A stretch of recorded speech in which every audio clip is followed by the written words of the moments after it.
Right now, the jury is deliberating the fate of Donald Montañez, a Bay Area tow truck driver accused of murder. Montañez is accused of shooting and killing Glenn Rich in 2006 after Rich became angry that he towed his car. Our Jeff Butera is covering the trial for us since the beginning. What's going on tonight, Jeff?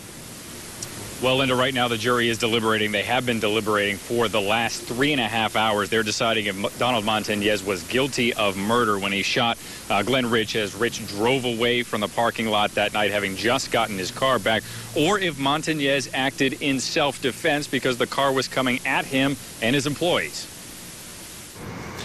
Everyone in this courtroom knows that a young man lost his life that night. But defense attorney Jay Hebert argued during closing arguments it was Glenn Rich's actions, not diffusing the argument over the tow, that led to the shooting that night outside the Sugar Shack nightclub in Tampa. Did he get in the car and calmly back up and drive off calmly? No. Instead, Hebert says he got in his car and used it as a weapon, forcing Donald Montañez to merely defend himself and his employees. We know Don Montañez didn't fire the gun until that car was coming right at him.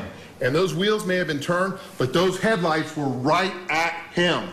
And that's when he fired the shot, when deadly force was being used against him. This is Mr. Montañez that morning. Assistant State Attorney Jay Pruner says Montañez was decked out that day. Is that he's wearing a badge around his neck. He also carried a gun, Pruner says, to convey a false sense of authority as a tow truck driver. And he's wearing this bulletproof vest. Plus, there's something inside the vest. He's got handcuffs in there. Summarizing Pruner's parting shot to the jury, Montañez wasn't acting in self-defense that night. He was a guy wearing the markings of a cop or a soldier who was ready for violence if anyone gave him trouble. And Rich did. Handcuffs as a tool of self-defense? No.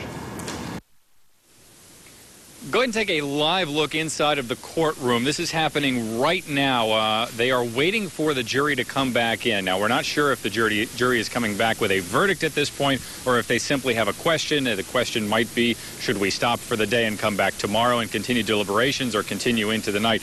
But we are waiting on what it is that's about to happen inside of the courtroom. I want to point out Montañez faces second-degree murder charges as well as aggravated assault and theft charges. We'll let you know a verdict as soon as it comes down. Reporting live in Hillsborough County, I'm Jeff Butera, ABC Action.